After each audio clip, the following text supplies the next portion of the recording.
Assalamu alaikum, barkanmu da wannan lokaci. So, kullum maganar mu dai kwaya ɗaya ce zuwa biyu zuwa uku shine yanda za ka samu broker ɗin da zai verify ɗinka a cikin forex market, wanda kuma yau shine muka ƙara zuwa muku da yanda za ka yi register kai verifying kanka da abin da muke cewa Wikifx. So shi Wikifx za ku ga muna ta bayani akai. Me yasa muke muku bayani akan Wikifx? Za ka waye gari ka zo ka yi trading.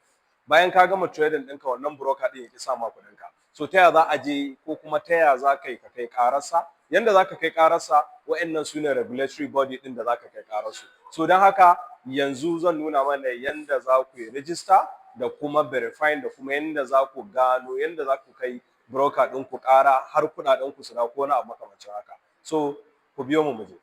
Yanzu idan muka tashi farkon abin da za mu fara dubawa shine mu shiga cikin Wikifx app ɗinmu tunda already misali mun yi downloading, right? So daga link ɗin da muka sa mun yi downloading ɗinsa. Nan gurin da zaka shiga za ka yi searching ɗin broker ne. Mun gane muka ce let's say xnext. Kaga za ka yi sacin wannan broker ɗin. Idan kai sacin broker kun ga an ce is regulated, ga xnext nan kuma it's official.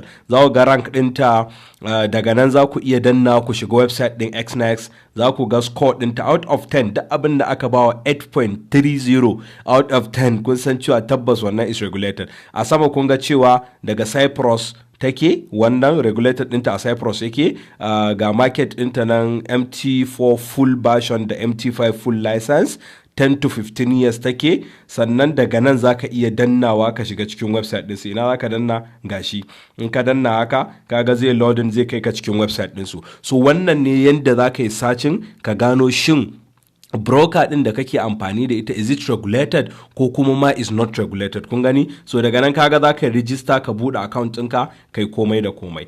So bayan wannan za ka iya duba yawanci brokers ɗin da ake cewa irin da a prod brokers ko wani abu makamancin haka. Ga prod dan idan ka danna za ka shiga ka gane cewa wannan broker prod ce saboda me low score ɗinta da sauransu. So duk za ka gani wanda you need to avoid wa'annan brokers ɗin da ba su da regulation.